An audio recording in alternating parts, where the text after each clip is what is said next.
And just another brief introduction for Major General Atul Sharma sir. He is a senior consultant GI laparoscopic and bariatric surgeon who is currently working as the chairman in the Department of Gastrointestinal Sciences and Minimal Access Surgery, Alchemist Hospitals, Panchkula, Chandigarh. I request him to introduce our next speaker, please. Good morning, ladies and gentlemen. Just recently we heard a lecture from a doyen in GI surgery from the north, and now we have a doyen in GI surgery from the south. I don't think anybody worth his salt who does not know Dr. Shastri. Dr. Shastri is a professor and a senior consultant GI hepatobiliary pancreatic surgery, currently working in the Krishna Institute of Medical Sciences in Hyderabad. He's an alumnus of JIPMER, Pondicherry, and MS in General Surgery from PGI Chandigarh and FRCS Glasgow as far back as 2006. Trained in laparoscopic surgery in the Singapore General Hospital, liver transplantation at Pittsburgh, and he's been professor and head the Department of Surgical Gastroenterology, Nizam Institute of Medical Sciences from 87 to 2012. Can I request Dr. Shastri to please deliver your lecture? Good morning. Thanks, Dr. Sharma, for the kind introduction. One important disclaimer, it's definitely not a replacement for Professor Bismuth's talk. I stand nowhere near the doyen. I'm extremely grateful for the invitation to the first Jaipur Surgical Society meeting. And the way it has been going on, I'm sure it's a great forerunner for the years to come. And we ardently look forward for the future events. This topic is slightly away from the current theme, but since it deals with the challenges to achieve perfection, it should very well apply to the current theme too. Actually, when I was asked to select a philosophical topic, I was reminded of two talks I gave a few years back. The first one was tailoring evidence to practice in an international symposium in Thailand, and the theme of the symposium was "Is good enough enough?" And the second one was an NAC-sponsored seminar on quality sustenance and enhancement in healthcare institutions. And my topic was how to enhance quality in surgery. I was also inspired while watching some of the world sports meets, particularly the Olympics and say cricket, particularly yesterday. And the way the records stumble year after year in all the events, like Ajaz Patel taking 10 wickets. What could be more than that for a perfection? That really set me to thinking, is there a limit to perfection? And how do we achieve that? Should we attempt to achieve that too?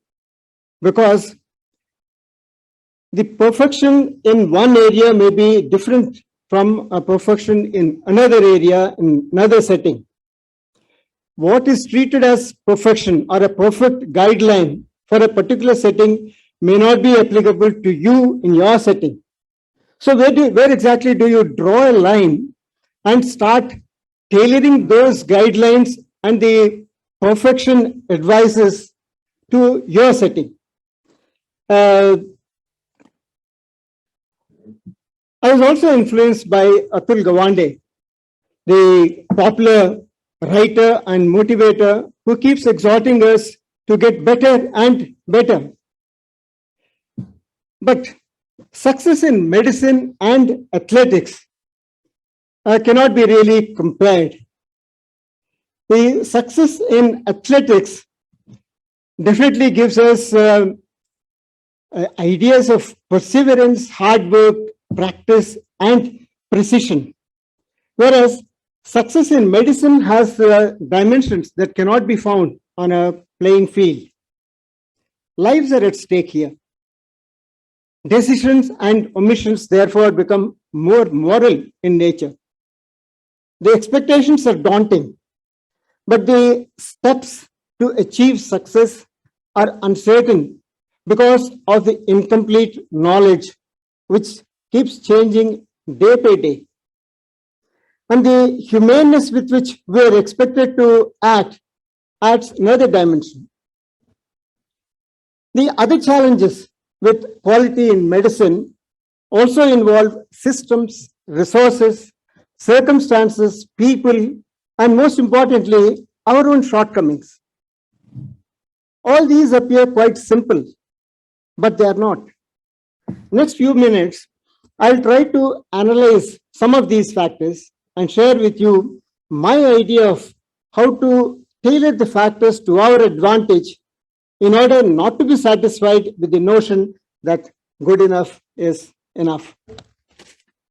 Let me trace the learning curve of a surgeon at various skill levels. This is, of course, important to understand why only some surgeons get better while the others fail to reach the optimal quality. The path to learning surgery is a long and challenging one. During the years of residency training, the basic surgical skills are achieved quite rapidly.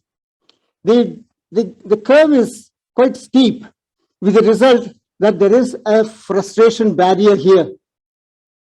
And all are not able to cross this frustration barrier. The blue line in the graph is a young doctor who just cannot find the drive to push past the frustration barrier to become a surgeon of any quality. As such, he would drop out of training at this stage. He might choose some other career. Maybe he would become a politician or an IAS officer, and for all you know, he might even become more successful than you, and even become an administrative boss too. The black line in the graph is a surgeon who can get past the frustration barrier and become a competent surgeon. But the passion and the drive to be better is simply not there. This doctor will be stuck in the zone of mediocrity. His learning has stopped at the residency level. He'll continue to do what he had learned during his residency days year after year. And see that, but that cannot go on with the increasing knowledge and the refinement of the techniques. He just fails to keep pace with the developments, and gradually the learning curve starts dipping down.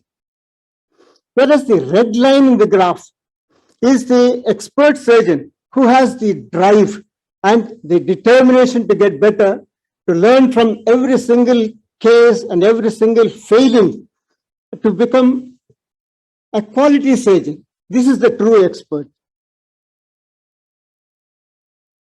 There are 7 healthcare problems that are generally quoted whenever you are talking of public health, which are errors and mistakes, unknowing variations in policy and practice, failure to get evidence into practice and sustain the evidence, over-enthusiastic adoption of expensive interventions of low value, waste of resources, inequitable distribution of them, poor experience by patients, and most importantly, poor quality healthcare. Here, I should first tell you what my idea of quality surgical care is, before getting into how to sustain and enhance the surgical care standards and decide on whether good enough is enough.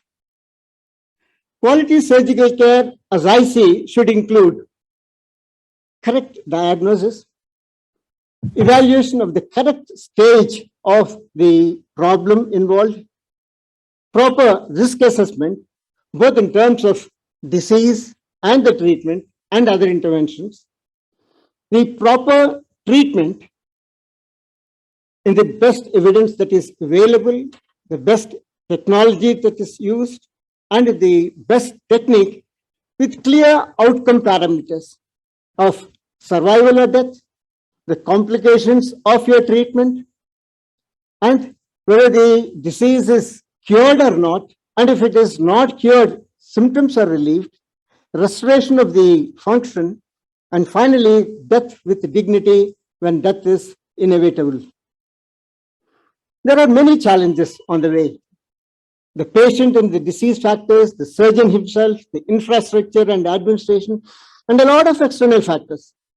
I'll start with the external factors first because they are topical and are turning out to be the most important drivers of quality. What will happen if you do not care about the quality? Is the society going to keep quiet? No. It's going to drive us into a more standardized, evidence-based surgical practice. The indicators are already there. The cost of healthcare is increasing exponentially. And you see the third-party payers, the CGHS, the ECHS, or the insurance companies, they have started putting brakes on the way we take decisions. They have started objecting to our choice of procedures and investigations and have started dictating them to us. Second, you will be forced to choose the best practice approach because of the vast differences in the way similar problems are handled. And not only the patients, but the third-party payers are confused as to which to support. And then the medico-legal issues looming large will be forced to accept certain standards, uniform standards in our care. And the earlier we get to those standards, the better. And then the frightening physical violence against the healthcare workers, that is assuming epidemic proportions.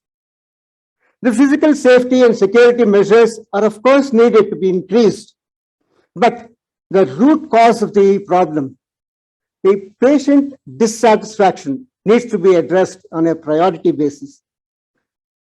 By enhancing our standards, which I'm sure you all agree are unfortunately quite low in certain facilities. Let us see how much of surgical practice is really evidence-based. Most of us tend to believe that we follow evidence in our practice, but the evidence is otherwise.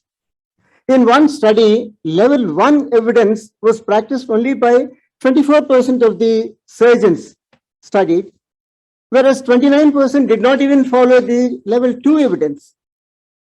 The reasons are multifarious. For one thing, it's difficult to get good evidence in surgery. There may be what is called equipoise. Equipoise is when there is no good basis to choose between two or more care options. All are nearly equal, which leads to a bias in patient selection and observer evaluation in any RCT. The learning curves are steep. The difficulties in standardization of a technique, and finally, the lack of education in clinical epidemiology and motivation itself and statistics. With the result that evidence-based information is much less in surgery than many other specialties. The reasons, apart from what I've already alluded to, are that experimentation sometimes may be considered unnecessary because the intervention is so dramatic laparoscopic cholecystectomy, for instance. Or our experimentation may be inappropriate. It's because the RCT is so difficult, it's not large enough, it's so difficult to get an adequate sample size. The continuous evolution of the procedure makes it difficult to standardize a technique throughout your study, and the long learning curves. Or the experimentation is impossible because of the egoistic reluctance, or it is considered unethical, or the sham operation is not possible. See, all these make the EBM information much less in surgery than in other areas. But in spite of that, that is lack of robust evidence, we have the problem of plenty too. A plethora of guidelines. For a single entity as cholangiocarcinoma, you have a variety of guidelines. Same with HCC. And even before the last one has come in, there is already a report questioning the validity of it, and the new one is emerging already, which leaves you thoroughly confused. Apart from the number of guidelines, sometimes there may be limitations to the applicability to your own setting. For example, in extrahepatic portal venous obstruction, which is predominantly an Indian problem, you have guidelines issued by a consensus committee that what is called a Rex shunt is the most preferred, when you know that it is not practiced by not more than 1 or 2 people in the world, and you have that guideline. How do you expect people to follow such a guideline?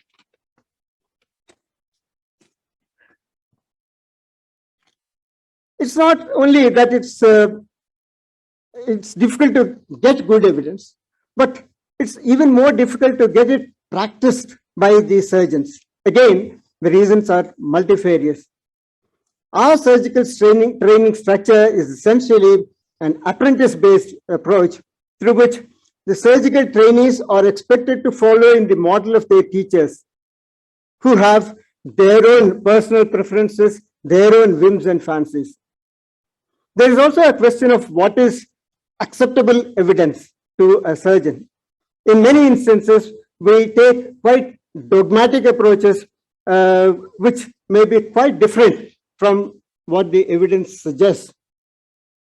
Sometimes evidence is treated as an affront to professional autonomy. See, I have enough experience to decide on my own, and I have a right to make my own approach in the management of the patient.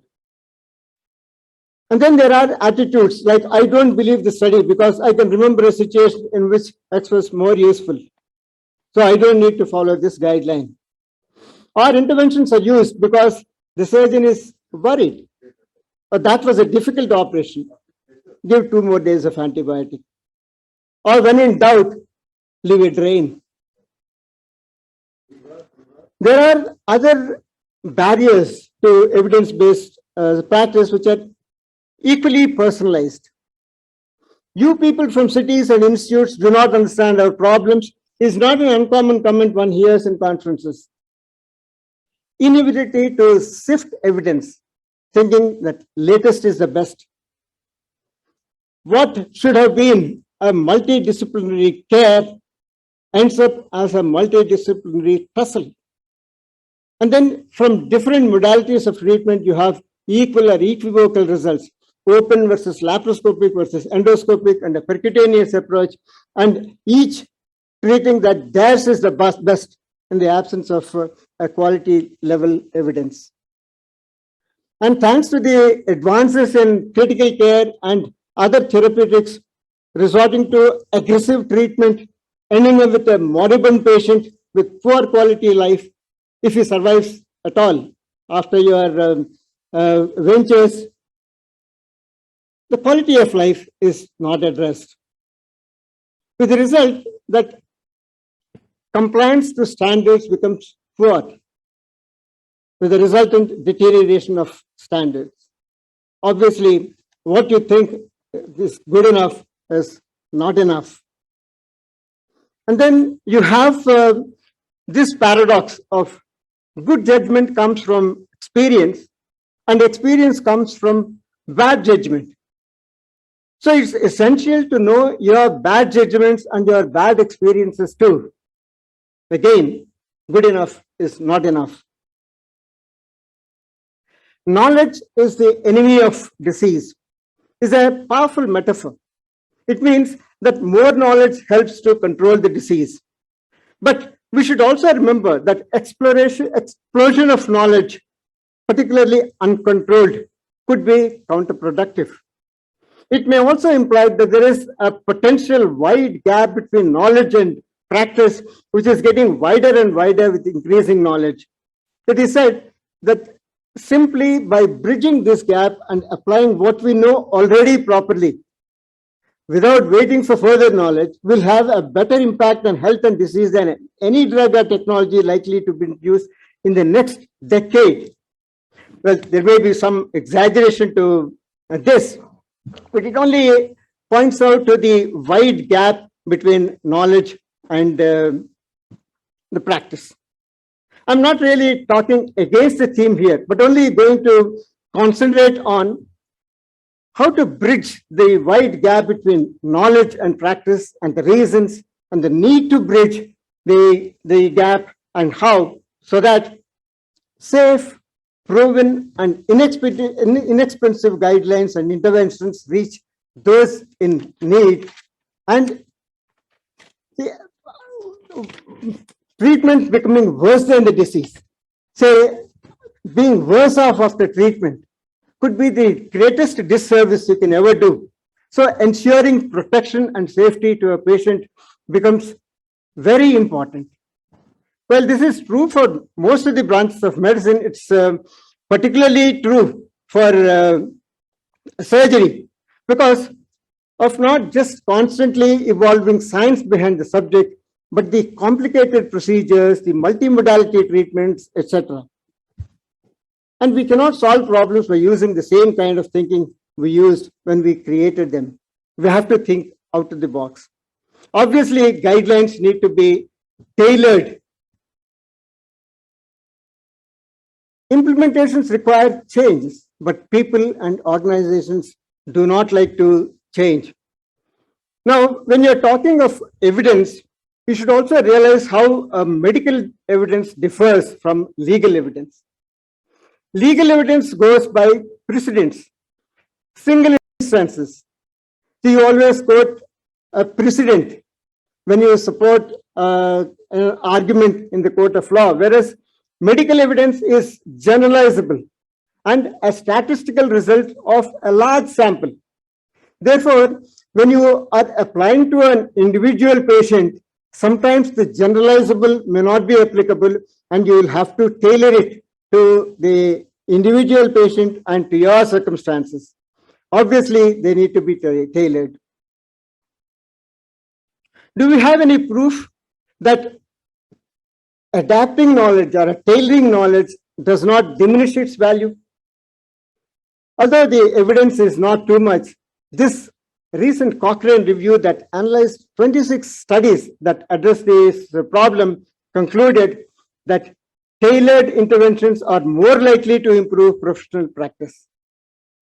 So with this concept of adaptation of evidence to the local problems, evidence-based surgery may have to be redefined, not just as the best research evidence, but its integration with the clinical expertise, the skills and experience adapted to a particular patient and patient values. A better term perhaps would be evidence-informed surgery. And how do we tailor the solutions? Unfortunately, there are no established evidence-based methods. First, we have to identify the problem, adapt the knowledge to local context, assess the barriers to the use of this knowledge, select the modifications, tailor them to your circumstances, and start implementing and go back to the data collected based on these modified implications, modified guidelines, and audit your guidelines. It is not just simply true that because of your egoistic problems and feeling that this guideline is not applicable to me, you start doing in your own way. And how do we evaluate? By clinical audit, which in simple terms, it's asking ourselves, are we giving the right treatment and are we giving the treatment in the right manner? I'm not getting into the types of clinical audit and all that. It's entirely different subject altogether. But suffice it to say that the audit is a continuous process.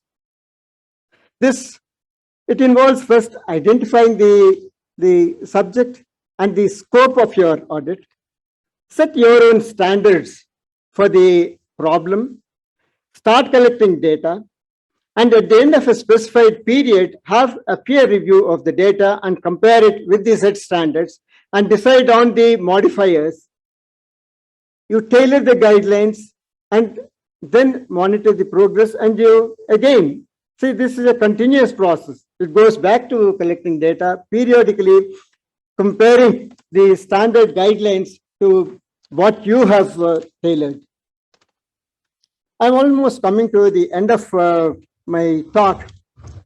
So basically what I tried to do in the past few minutes is to define what is quality surgical care, identify the challenges from the systems, the society, and the individuals, and how to get over these challenges as a surgeon, change in attitudes, compliance with the system requirements, the institutional solutions, which encourages the constant data collection, encourages the regular audit programs, conducts structured, focused courses, structured updates, and development of clinical pathways in the problems identified, and the solutions from the government and the professional bodies to have standardized guidelines in various grades.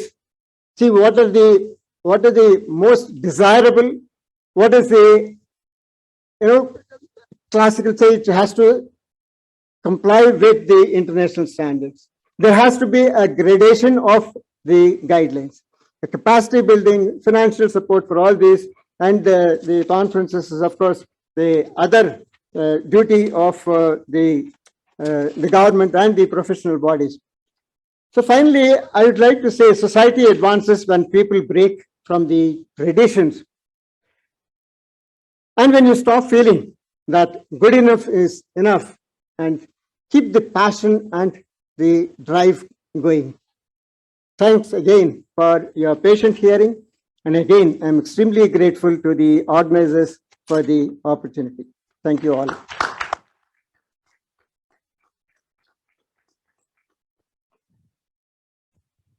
Thank you, Dr. Shastri. That was a wonderful disposition.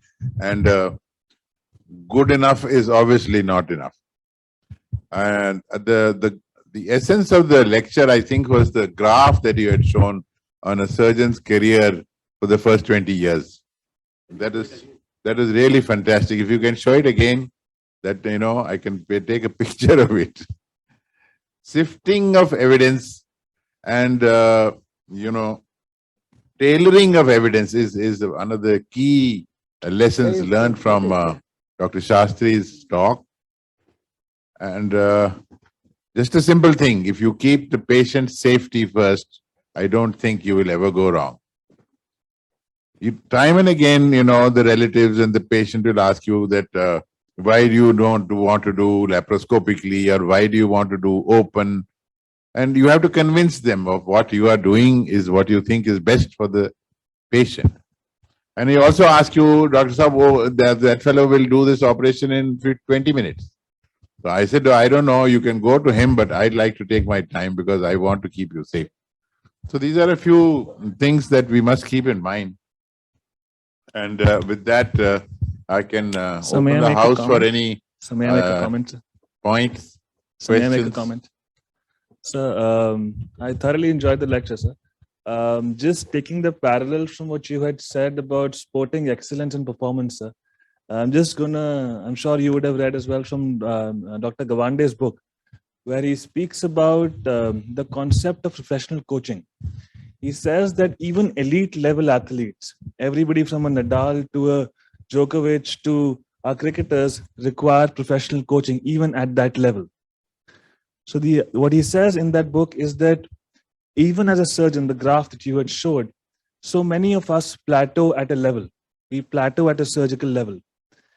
So he himself introspected and he hired a professional surgical coach, where he asked one of his senior consultants to come in and observe him when he's about 45 or so years of age, and he was operating. And he had the surgeon just came and observed what he did. And he said a 20-minute session with that coach, in a way, made him realize and made more inputs than 5 years of surgical training. So it's a very interesting concept of a surgical professional coach. And that goes in one way, he speaks about surgical skills, and the other is just like professional athletes have psychological coaching on how to get better. He propagates the same thing for surgical in how we make our surgical decisions. Very true. I think here I should also mention about the surgical skill labs and the role in making you better. See, particularly when you have reached a plateau and you think you're at your best, you realize how much you can improve. But having these the sophisticated skill labs assessing your finger movements, particularly in laparoscopic surgery, and comparing it with the best, and suggesting how simple ergonomics can improve your performance better. So there is always a scope for getting better. It would never reach a platitude, unlike, say, the New Zealand bowler reaching his 10-wicket haul yesterday. He cannot get anything better than that. But of course, sustenance of that standard is important in his case, which is very difficult, and it applies to the surgeons too. I think it was a very good session. Yeah, Dr. Anu Bihari, please. Sir, I also enjoyed your talk very much. And I just wanted to make a comment that if we are going to have modern surgeons of this century, right from MBBS onwards, our teaching also has to change. That, like talking of Dr. Atul Gawande, in one of his books, the comment was that medicine today is too big a plane for one pilot to fly. And surgical results are good, not because of just one person's skill, but the excellent work of a big team of people. I think most residents in training, they are never taught about these things, how important the teamwork is, how it is that you need to have the skills and communication skills to communicate effectively. Surgical errors are because of errors of communication. All these things are not there during our training at all. I think to have the end result, we have to start right at the beginning.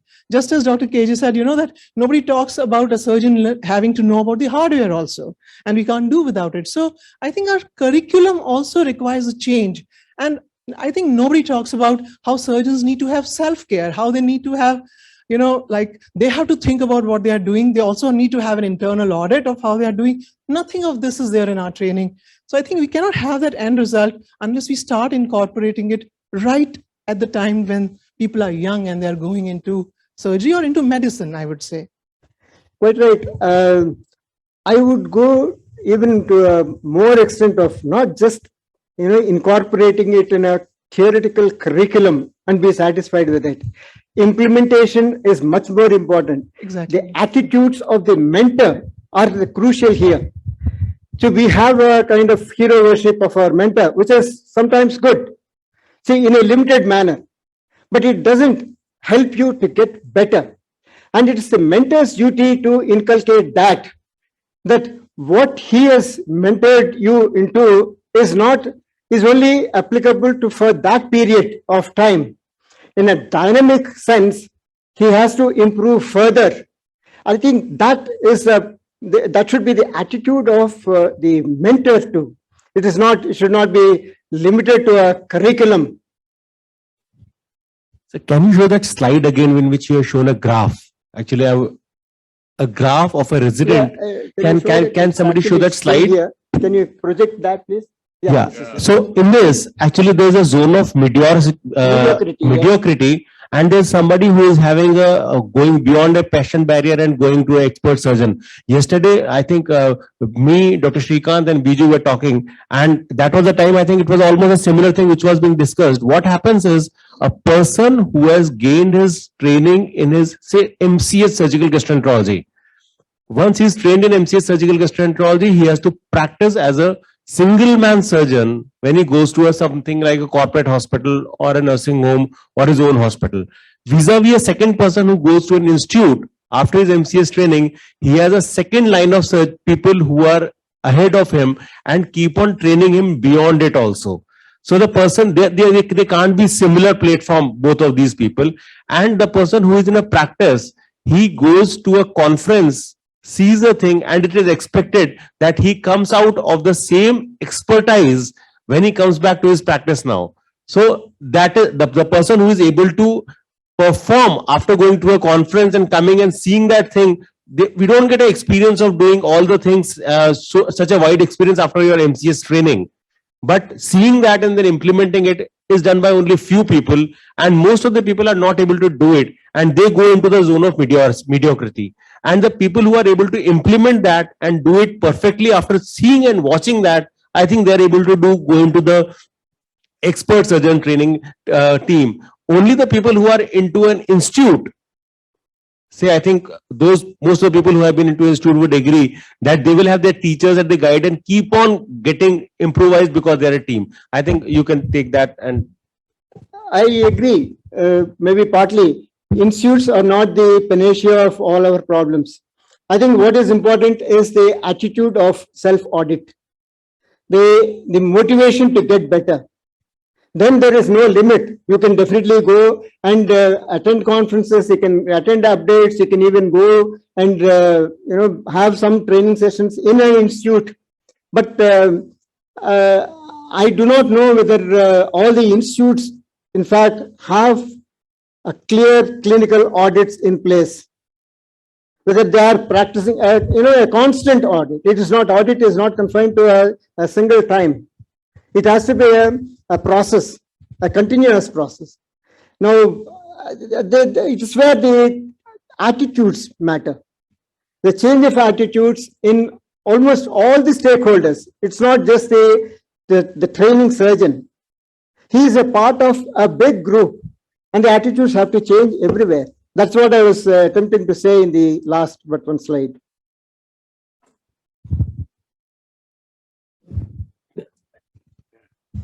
Thank you very much, Dr. Shastri. It was a very, very well disposed topic.